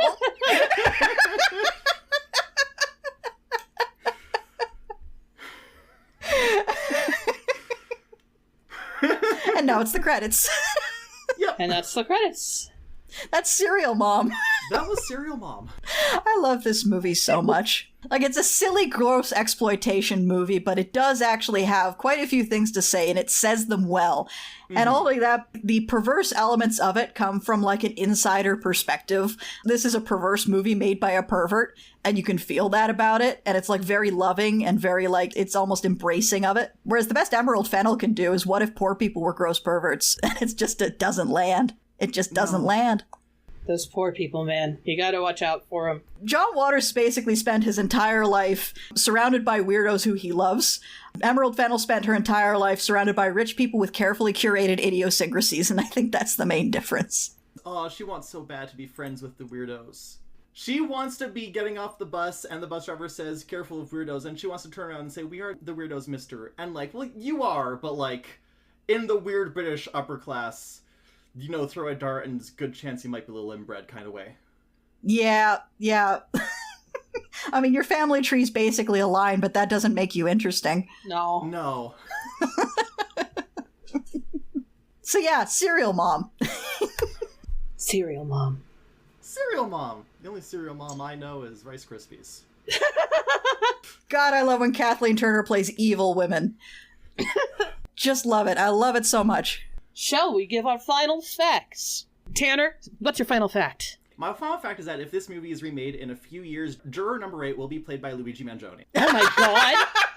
I think you're right. That would be amazing. I think you're right. That would be incredible.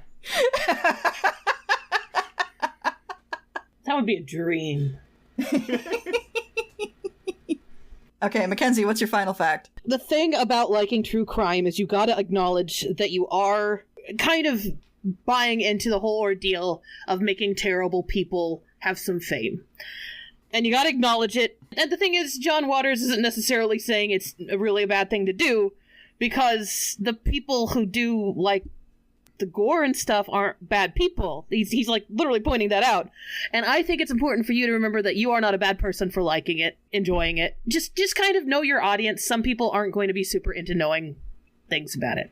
To add on to that one, I would say that if you are the kind of person who's into true crime and wants to start being a creator for true crime, you do got to kind of thread that needle and make sure it is victim focused, and make sure you are not being exploitative in telling these stories. Don't be one of those people who does like mukbangs and does it, or like, Yeah.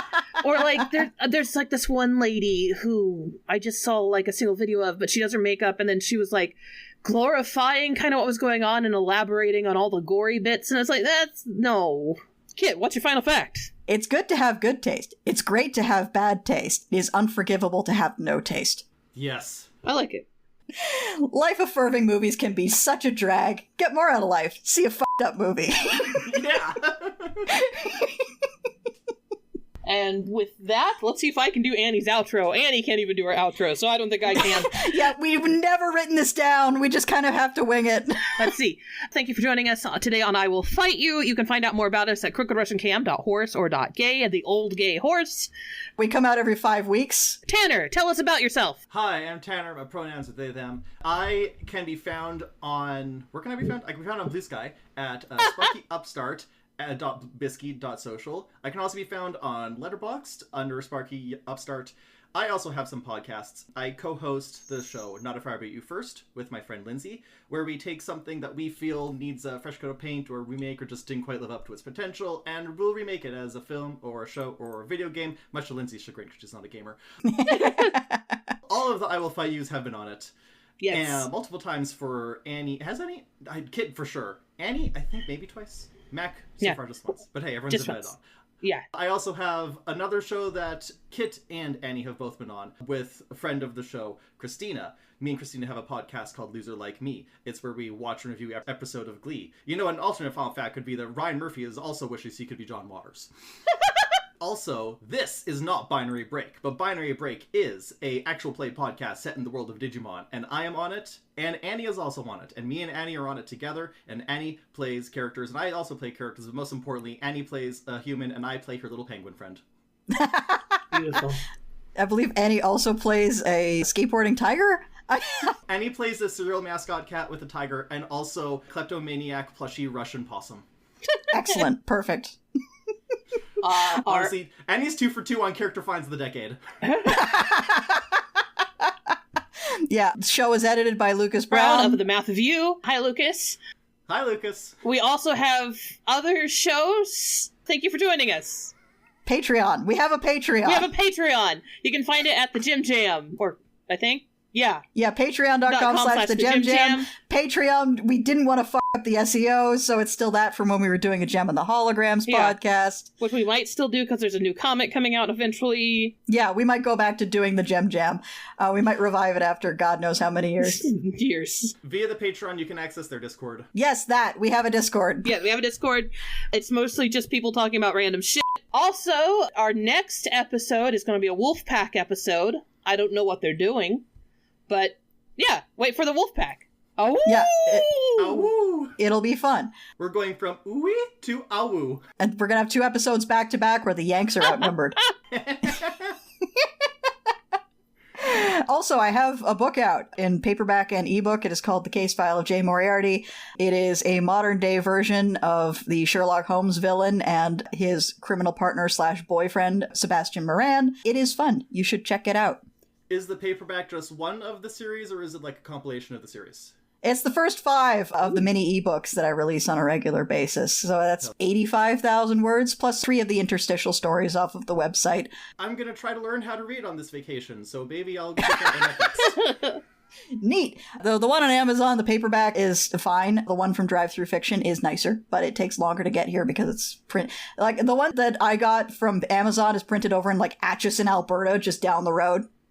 I'm not sure where it would be printed in Regina, but probably pretty close by. I think that's everything. Thank you for joining us on this episode of I Will Fight You. I am not Annie. I am Mac. I'm Kit, also not Annie. I'm Tanner, and as previously established, I'm the opposite of Annie.